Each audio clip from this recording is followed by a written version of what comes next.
Assalamualaikum warahmatullahi wabarakatuh. Selamat pagi semua anak-anak. Mudah-mudahan di pagi hari ini kita dalam keadaan sehat dan tidak kurang suatu apapun.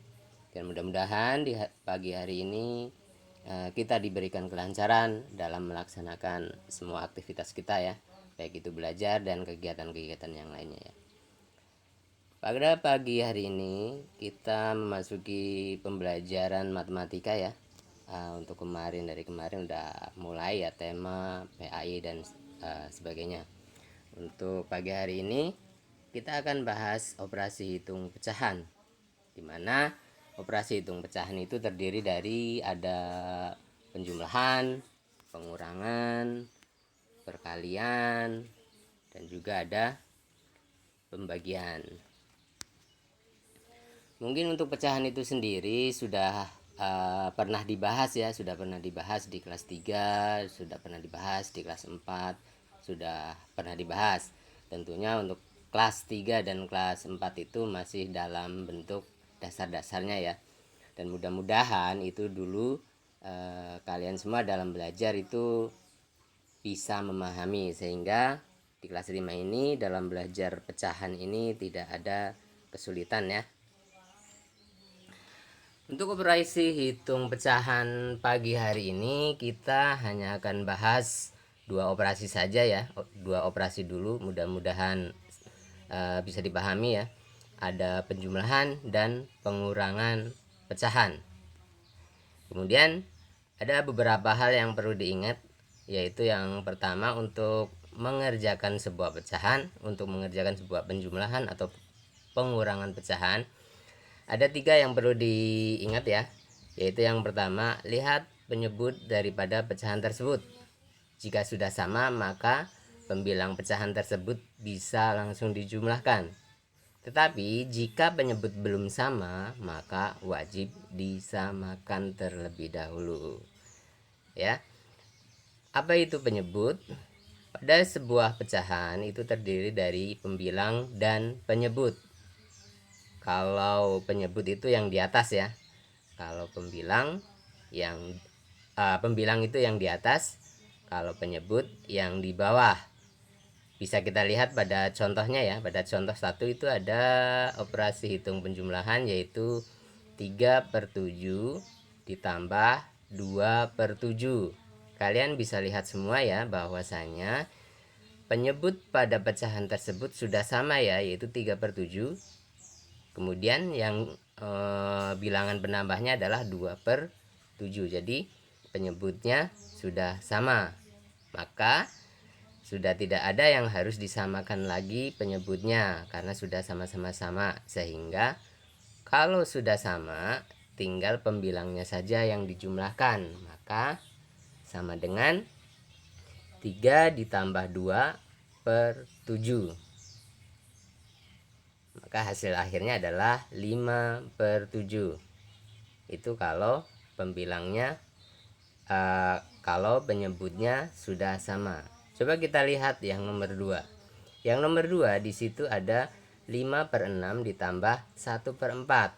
Bisa kita lihat bahwa penyebut pada pecahan tersebut tidak sama ya, yaitu ada angka 6 dan ada angka 4. Terus, maka tugas kita adalah menyamakan penyebutnya terlebih dahulu sebelum menjumlahkan pembilangnya. Maka untuk penyebutnya kita memakai angka 12. Kalau anak-anak ada yang bertanya dalam arti 12 dari mana ya? 12 itu kenapa harus pakai 12? Karena bilangan 12 itu angka yang bisa dibagi angka 6 dan bisa dibagi angka 4. Bagaimana kalau misalkan kita memakai penyebut 24? Bisa saja ya. Bisa saja kita memakai penyebut 24 selain 12 karena dia bilangan 24 juga bisa dibagi angka 6 dan bisa dibagi angka 4. Boleh-boleh saja. Cuma nanti hasilnya kalau semakin besar penyebutnya, maka bilangan tersebut nanti juga hasilnya akan semakin banyak. Kemudian kita punya kewajiban untuk menyederhanakan terlalu panjang. Oleh sebab itu, untuk penyebut kita harus mencari angka yang paling terendah di mana penyebut tersebut bisa dibagi angka penjumlahan pecahan tersebut. Kayak 12 kan bisa dibagi angka 6 ya. Kemudian 12 juga bisa dibagi angka 4. Oke, lanjut ya. Kalau sudah disamain angka 12, maka cara mengisi pembilangnya yaitu 12 dibagi 6 kan 2 ya, dikali 5. Maka hasilnya adalah 10. Jadi hasilnya 10 per 12 ditambah 12 dibagi 4 dikali 1. 12 dibagi 4 kan 3 ya. 3 kali 1 adalah 3. Kalau sudah bentuknya seperti itu, penyebutnya sudah sama, maka tugas kita tinggal menjumlahkan pembilang yang di atas itu ya. 10 dijumlahkan dengan 3 atau 10 ditambah 3 per 12 sama dengan 13 per 12. Lihat, ternyata pembilang pada hasil tersebut lebih besar daripada penyebutnya, di mana pembilangnya adalah 13 dan penyebutnya adalah 12. Maka untuk bentuk seperti itu kita bisa jadikan pecahan campuran, di mana 13 dibagi 12 kan hasilnya yang mendekati adalah angka 1. 1 kali 12 yang 12. Sisanya berapa? Sisanya adalah 1 ya. 1 kali 12 kan 12. Kurang 1 untuk mencapai 13. Jadi sisanya taruh di pembilangnya. 1 per 12. Oke? Lanjut. Yang sekarang kita coba yang pengurangan ya. Pengurangan ada di contoh nomor 3. Kita lihat ya. Ada 7 per 9 dikurang 5 per 9. Kalau kita lihat penyebut pada contoh tersebut sudah sama, yaitu sama-sama angka 9 ya. Maka bisa kita lakukan langsung dikurangkan untuk pembilangnya ya. Dimana pembilang tersebut ada angka 7, kemudian ada angka 5. Maka bisa kita langsung kerjakan 7 dikurang 5 per 9. Maka hasilnya adalah 2 per 9. Bisa disederhanakan enggak? Sudah tidak bisa ya. Kalau yang bisa disederhanakan itu angka yang bisa sama-sama dibagi atas bawah dengan angka yang sama ya. Penyebut dan pembilang bisa dibagi angka yang sama, itu bisa disederhanakan. Kemudian kita lanjutkan nomor 4. Untuk contoh nomor 4 di sini.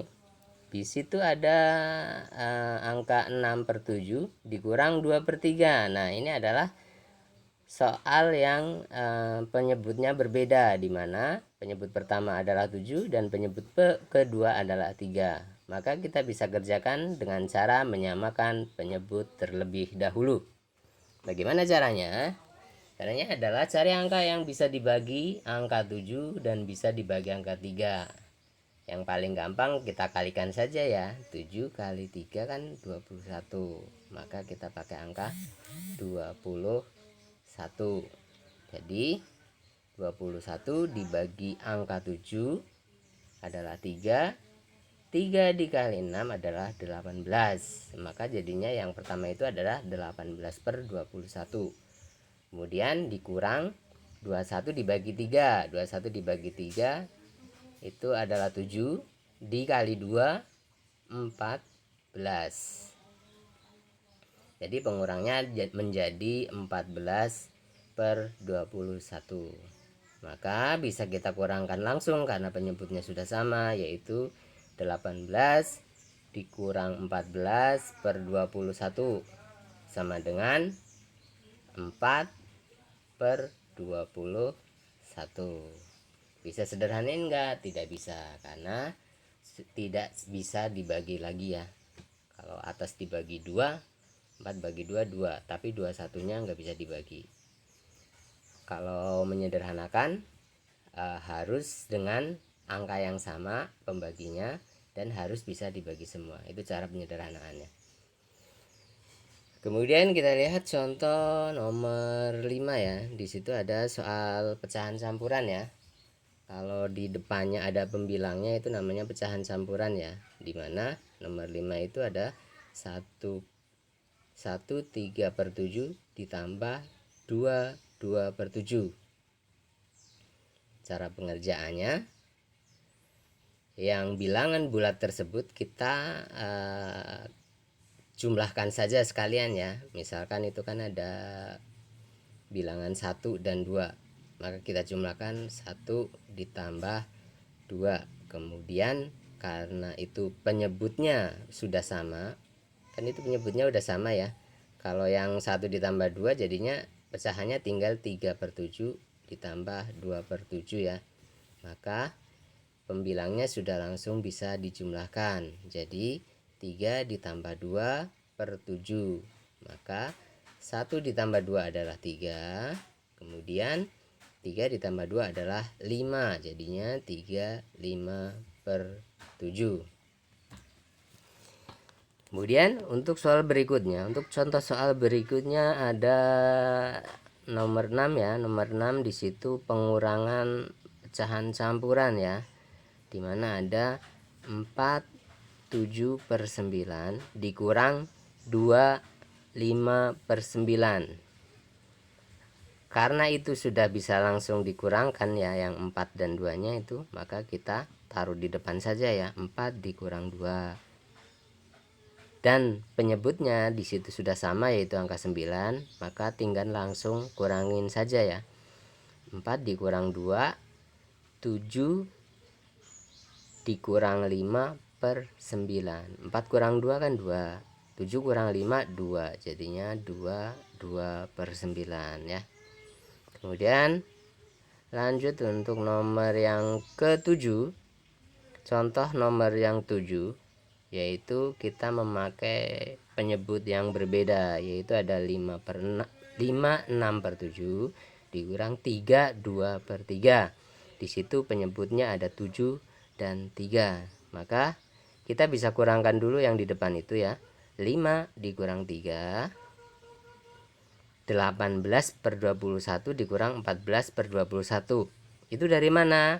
Dari langkah yang penyamaan penyebut ya. 7 sama 3 penyebutnya kita ubah menjadi 21 ya. Jadinya kita bisa bagi ya, 21 dibagi 7 adalah 3. 3 dikali 6 kan 18. Kemudian yang berikutnya adalah 21 dibagi 3 7. 7 kali 2 14. Maka bisa kita lanjutkan jadinya 5 dikurang 3 sama dengan 2. 18 dikurang 14 sama dengan 4. Jadinya hasil akhir dari pecahan tersebut adalah 24/21. Oke, itu dari 7 contoh soal, mudah-mudahan bisa dipahami. Kemudian untuk penjumlahan atau pengurangan pecahan campuran itu ada beberapa cara ya, cuman yang di sini kita sampaikan yang termudah dulu. Nanti kalau misalkan anak-anak sudah pernah belajar atau sudah pernah belajar sendiri atau diajarin orang tua dengan cara yang berbeda, silahkan, tidak masalah, karena yang penting di sini adalah hasil akhirnya adalah sama. Oke, dan jika nanti ada pertanyaan kurang jelas atau seperti apa, mungkin nanti akan Pak Guru bikinin video yang lebih jelas lagi ya, karena ini Pak Guru hanya menjelaskan slide, jadi kayaknya sih kurang maksimal ya. Nanti saya bikinkan yang menggunakan kita tulis di whiteboard aja, kemudian kita videoin biar gampang ditangkapnya ya. Oke, kiranya hanya itu untuk penjabaran contoh soalnya, mudah-mudahan bisa dipahami. Kemudian Pak Guru ingin memberikan mencoba kalian untuk latihan ya. Sebentar.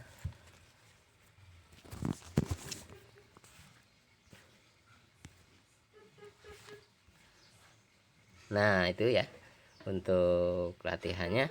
Untuk latihannya ada 5 soal saja. Coba kalian kerjakan. Nanti kalau sudah selesai, tentunya dengan cara ya seperti tadi contohnya. Kalaupun memakai cara yang berbeda, silahkan, nggak masalah. Kalian kerjakan di buku matematika saja ya, buku tulis matematika kerjakan.